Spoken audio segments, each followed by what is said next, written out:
Hi guys, welcome to another video. So last video में हमने ऐसे 230 तक कवर किया था।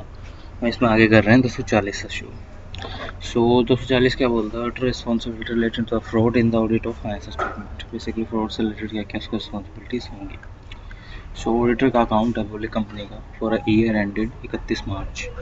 जो auditor found out the error in the valuation of inventory which affect the financial statement. मतलब उसको कुछ एरर मिले जो फाइनेंशियल स्टेटमेंट को अफेक्ट कर। Audit responsibility relating to fraud in the audit of financial statement.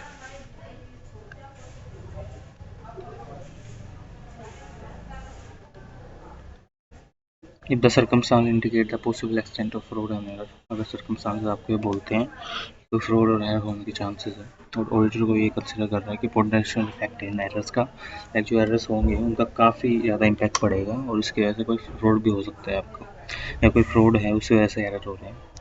और जो ऑडिटर बिलीव करता है जो आपके सस्पेक्टेड फ्रॉड है उनका मेटेरियल इफेक्ट है किसी फाइनेंशियल इन्फॉर्मेशन पे, तो ये परफॉर्म करता है जो मॉडिफाइड और एडिशनल प्रोसीजर्स हैं डिटरमाइन किए जाते हैं वो एप्रोप्रिएट हों।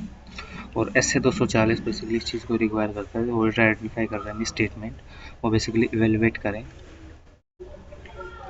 जो मिस स्टेटमेंट आपकी इंडिकेटिव है फ्रॉड की वजह से।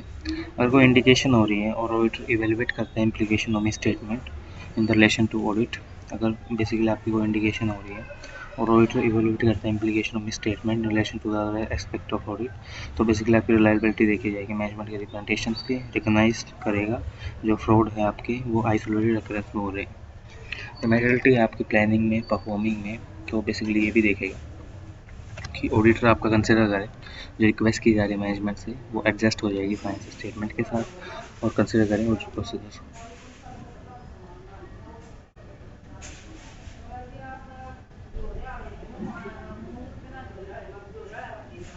जो आपकी एक्सटेंडेड ऑडिट प्रोसीजर्स हैं वो एनेबल करते हैं ऑडिटर को और कंक्लूड करते हैं अनकरेक्टेड मिस स्टेटमेंट से मटेरियल नहीं है। जो ऑडिटर बेसिकली एक्सप्रेस करते हैं क्वालिफाइड एडवर्स ओपिनियन वो एप्रोप्रिएट होगा। तो ये बेसिकली इंपॉर्टेंट क्वेश्चन है, बस काफ़ी टेक्निकल सा है थोड़ा सा, तो आप इसको मार्क कर लो। इसको 6 से 7 बार पढ़ना तभी ये बेसिकली होगा क्या सही से।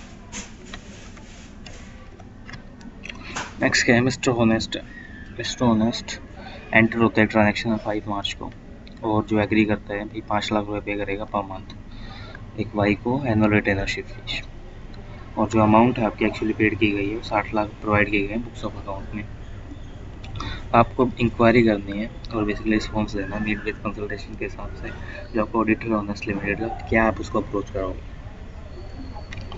जो बेसिकली ऑडिटर की responsibility related to the audit in financial statement, fraud can be committed by the management overriding the control.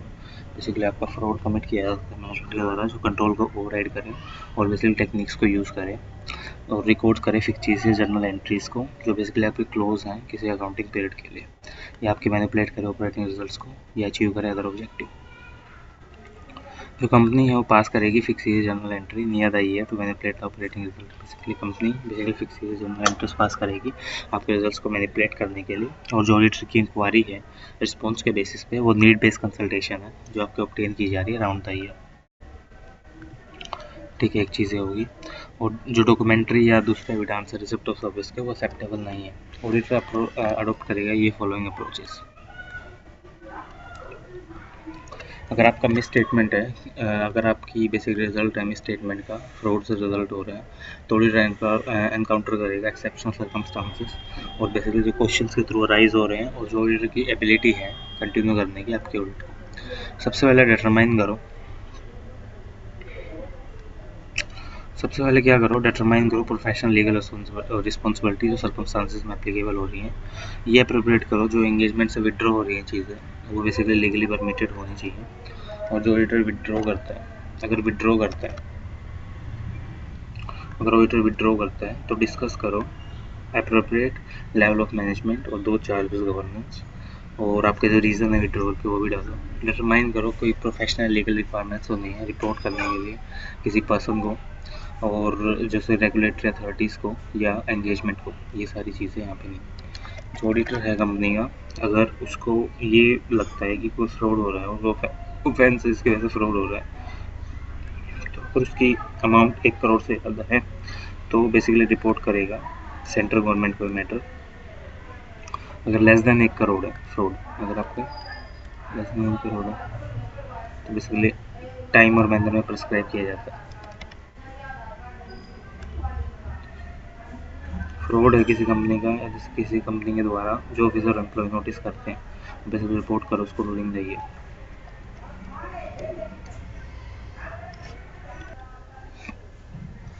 अगर कोर्स ऑफ ऑडिट में है, अगर ऑडिटर एम में ऑब्जर्व करता है कि स्पेशल ऑडिट कंडक्ट की जा रही है मैनेजमेंट के द्वारा on the possible substitution of the fraud, यदि कोई फ्रॉड की हमें पॉसिबिलिटी है कि यहाँ पे फ्रॉड हो सकता है तो एक स्पेशल ऑडिट कंडक्ट की गई मैनेजमेंट के द्वारा कि यहाँ पे फ्रॉड है, और to enable him to report on the fraud expect, और उसको बोला गया कि फ्रॉड के एक्सपेक्ट को रिपोर्ट करो।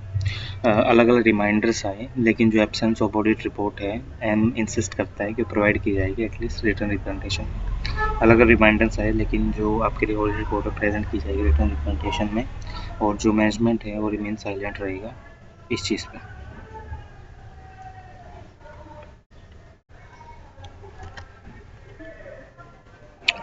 बेसिकली 240 क्या बोलता है, ऑडिटर की रिस्पॉन्सिबिलिटी है related to the fraud in audit of financial statement. Auditor responsible obtain करने के लिए रीजनेबल एश्योरेंस, जो फाइनेंस स्टेटमेंट है आपके free from the material statement होनी चाहिए जो फ्रॉड के द्वारा किए जा रहे हैं। अगर मैनेजमेंट मॉडिफाई करता है, अगर if the management modify and does not provide the requested written representation, अगर मैनेजमेंट मॉडिफाई करता है और आपको रिटन रिप्रेजेंटेशन प्रोवाइड नहीं करता तो बेसिकली अलर्ट करता है ऑडिटर को कि पॉसिबिलिटी वन और में सिग्निफिकेंट इश्यूज में भी एग्जिस्ट, इसकी वजह से जो आपके इश्यूज हैं एग्जिस्ट हो रही हैं। ऑडिटर ऑब्जर्व करता है कि स्पेशल ऑडिट कंडक्टेड की जा रही है मैनेजमेंट के द्वारा possible suspicion of the fraud पे, और जो ऑडिटर रिक्वेस्ट कर रहा है स्पेशल ऑडिट के लिए वो बेसिकली मैनेजमेंट डिस्पाइट कर रहा है किसी भी रिमाइंडर के द्वारा, मैनेजमेंट मना कर रही है उसको, और बेसिकली ऑडिटर इंस्टिट कर रहा है रिटर्न रिप्रेजेंटेशन के लिए।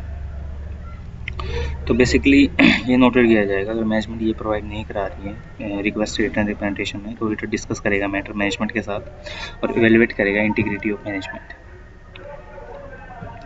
बेसिकली इवेलुएट करेगा इंटीग्रिटी ऑफ मैनेजमेंट और इवेलुएट करेगा इसके इफेक्ट्स को और रिलायबिलिटी ऑफ फाइनेंशियल स्टेटमेंट को। और अगर बेसिकली रिजल्ट ऑफ मैटर में स्टेटमेंट फ्रॉड या सस्पेक्टेड फ्रॉड के द्वारा एनकाउंटर किया जा रहा है एक्सेप्शनल सर्कमस्टांसेस में, तो ये बेसिकली क्वेश्चन में लेके आएगा और जो ऑडिटर की एबिलिटी है कंटिन्यू करने की उसको देखेगा। यहाँ पे डिटरमाइन करेगा प्रोफेशनल लीगल रिस्पॉन्सिबिलिटीज़ को जो एप्लीकेबल हो रही हैं, कंसिडर करेगा ये अप्रोप्रिएट है विड्रॉ करने के लिए एंगेजमेंट से। अगर विड्रॉ कर लेता है ऑडिटर तो डिस्कस करेगा अप्रोप्रिएट लेवल ऑफ मैनेजमेंट और 2 चार्जेस गवर्नेंस, और बेसिकली ये भी डिटरमाइन करेगा प्रोफेशनल लीगल रिक्वायरमेंट है पर्सन की जो रिपोर्ट किया जा रहा है ऑडिटर अपॉइंटमेंट में रेगुलेटरी ऑथराइज है, और ऑडिटर का विड्रॉल एंगेजमेंट से वो सही है या नहीं। अगर ऑडिटर बेसिकली आपका अपनी ड्यूटीज़ को परफॉर्म करता है एज ए ऑडिटर तो वो बिलीव किया जाएगा जो ऑफेंस इन्वॉल्व किया जाएगा फ्रॉड में, अगर वो बड़ा है 1 करोड़ से ऊपर तो उसको आप सेंट्रल गवर्नमेंट को अपॉइंट करो। तो इसको भी बेसिकली एग्जाम क्वेश्चन मान लो।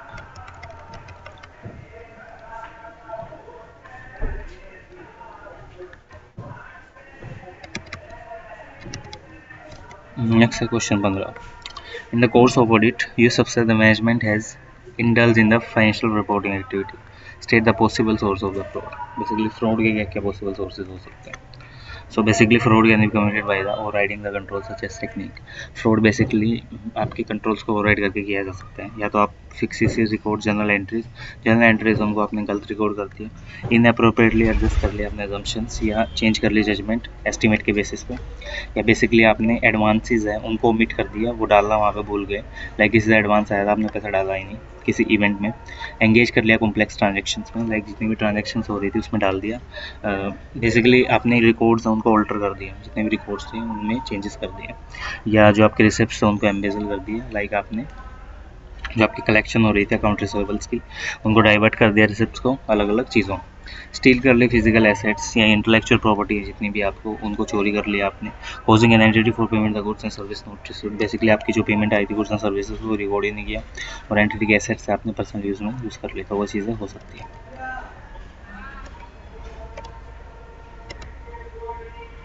काफ़ी क्वेश्चन है इसमें। Explain briefly the duties and responsibility of auditor in case of the material misstatement। अगर material misstatement हो जाती है मैच ऑफ फ्रॉड के टाइम पे तो ऑडिटर की क्या ड्यूटी रहेगी। मिसस्टेटमेंट और फाइनेंस स्टेटमेंट में फ्रॉड या एरर से राइज होती है। Term fraud basically intentional act है बाय वन और more individual on the management third party जिसमें डिसेप्शन होती है इलीगल एडवांटेज की। ये बेसिकली वही है कि ऑडिटर ने अपना सही से काम किया है तो उसकी कोई प्रॉब्लम नहीं होगी और वो बेसिकली लायबल नहीं होगा, वो सारी चीज़ें। When conducting the audit of ABC you can approach IOU। ये इंपॉर्टेंट क्वेश्चन थोड़ा।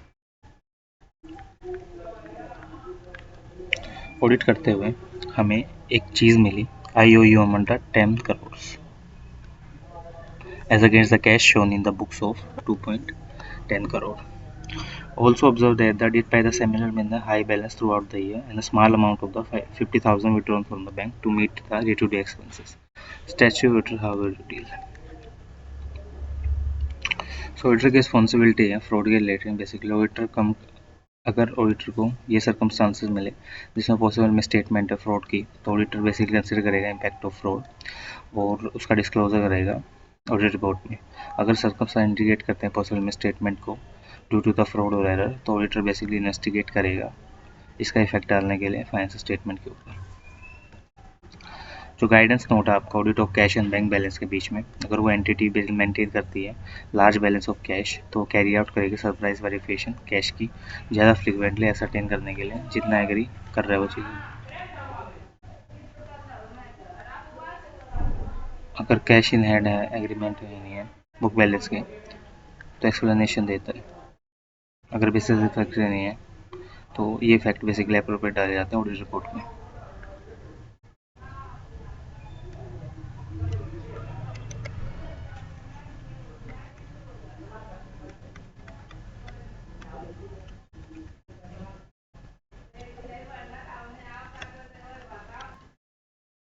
You notice a misstatement resulting from the fraud and suspected fraud on the audit. Conclude this is not possible to continue performance of auditor.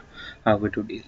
जैसे आपने notice किया कि misstatement आ रही है किसी fraud के कारण और जो बेसिकली कंक्लूड करती है कि पॉसिबल नहीं है ऑडिट की परफॉर्मेंस को आगे कंक्लूड मतलब कंटिन्यू करना, तो क्या इसमें डील करोगे आप। सो जो ऑडिटर की रिस्पॉन्सिबिलिटीज़ हैं रिलेटेड टू द फ्रॉड, और बेसिकली अगर रिजल्ट है स्टेटमेंट का फ्रॉड्स के कारण, तो ऑडिटर बेसिकली एक्सेप्शनल सर्कमस्टांसेस को देखेगा जो क्वेश्चन में आए हैं और जो ऑडिटर की जो एबिलिटी है कंटिन्यू करने की वो बेसिकली यहाँ पे नहीं है, तो ऑडिटर क्या करेगा, डिटरमाइन करेगा प्रोफेशनल लीगल रिस्पॉन्सिबिलिटी जो एप्लीकेबल है सर्कमस्टांसेस में, और जो रिक्वायरमेंट है ऑडिटर की वो बेसिकली पर्सन के हिसाब से काम कर रही है। कंसिडर करेगा अप्रोप्रिएट करना विड्रॉ करना है एंगेजमेंट से या नहीं। ऑडिटर बेसिकली विड्रॉ करेगा अप्रोप्रिएट लेवल ऑफ मैनेजमेंट के साथ डिस्कस करके और बेसिकली आपकी प्रोफेशनल लीगल रिक्वायरमेंट को बता के।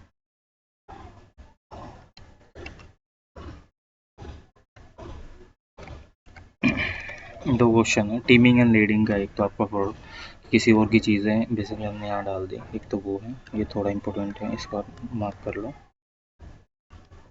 और एक ये क्वेश्चन है रिस्क फैक्टर बताने हैं आपके arising from the misstatement from the miss appropriation. एक ही दोनों एग्जाम क्वेश्चन है, आपको ये करने चाहिए।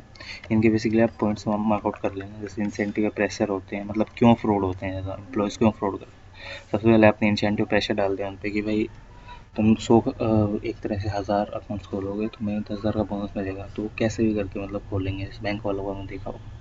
अपॉर्चुनिटीज़, आपने बेसिकली अपने ऑर्गेनाइजेशन को इंटर कंट्रोल नहीं लगा रखा, कोई भी जो ऑर्डर पास कर रहा है वही चेक कर रहा है, तो कोई चेक करने वाला ही नहीं है, तो वो चीज़। एटीट्यूड, बेसिकली मैनेजमेंट कोई एम्प्लॉयज़ उनका एटीट्यूड ही ऐसा कि वो फ्रॉड करते हैं ऐसे कहीं भी जाए, तो वो चीज़। तो आज की वीडियो के लिए इतना ही देखते हैं और बाकी नेक्स्ट वीडियो में हम बात करेंगे।